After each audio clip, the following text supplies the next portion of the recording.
natin ang latest and hottest sa mundo ng showbiz mula sa ating beshi ng bayan, Jai Ho. Hi, Jai! Hello, Miss Needs and Sir Jack. At sa lahat ng ating mga kaarangkada, heto na nga ang latest na umaarangkadang showbiz balita. Una nating napansin ang potensyal niya bilang aktres nang mapabilang siya bilang cast sa teleseryeng What Lies Beneath ng ABS-CBN. Mas nakilala at minahal siya ng mga viewers nang pumasok siya bilang official housemate sa Pinoy Big Brother Collab 2.0 na binansagang ang determinadong dilag ng Cavite. Siya si Eliza Borromeo. Alamin ang mga dapat naabangan sa kanya ngayong taon at ngayong tapos na ang season nila. Ang detalye sa Jai Hot Exclusives. Yung Young Alice. And Ibinahagi ni Eliza Borromeo ang mga natutunan niya at ikwinento din niya ang kanyang naging experiences sa pagiging parte ng teleseryeng What Lies Beneath. At dahil nalalapit na nga ang finale nito, ano ang masasabi niya sa mga papuri ng tao sa pagganap niya bilang si Alice? super happy po ako kasi ang dami ko po nakikitang comments na nabigyan ko daw po ng buhay yung Young Alice. And ako po na wala pa pong experience sa acting, super laking bagay po sa akin na nakikita po yun ng tao. Kasi ako po talaga, wala po akong experience sa acting. So, kapag nakakabasa po ako ng ganon, parang mas lalo ko po minamahal yung craft ko po and yung ginagawa ko po. Inalam din natin kay Eliza, sino pa nga ba ang mga gusto niyang makatrabaho in the future?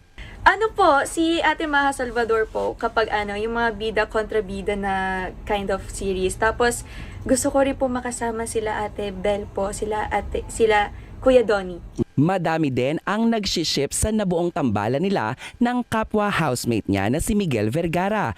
Kamusta sila ngayong nasa outside world na? Close po and mas lumalalim po ngayon na mas kinikilala pa po namin yung isa't isa dito sa outside world.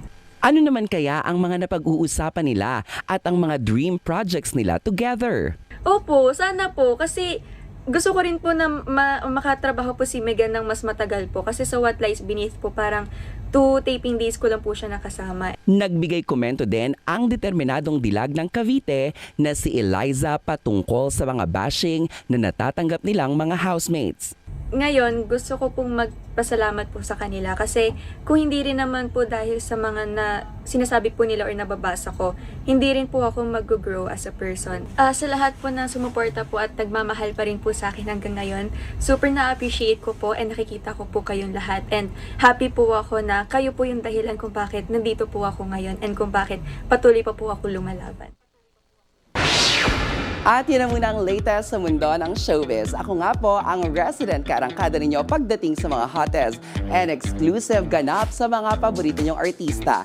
Ang nag-iisang beshi ng bayan para sa Jai Hot Exclusives. Balik sa inyo, Sir Jack and Nina. Alam mo yung itsura niya, Jai, no? Para siya si Andrea Brillantes. Yung sa kilay niya. Kasi, di ba, partner? Or kung kapanahonan natin, Brooke Shields. Brooke Shields.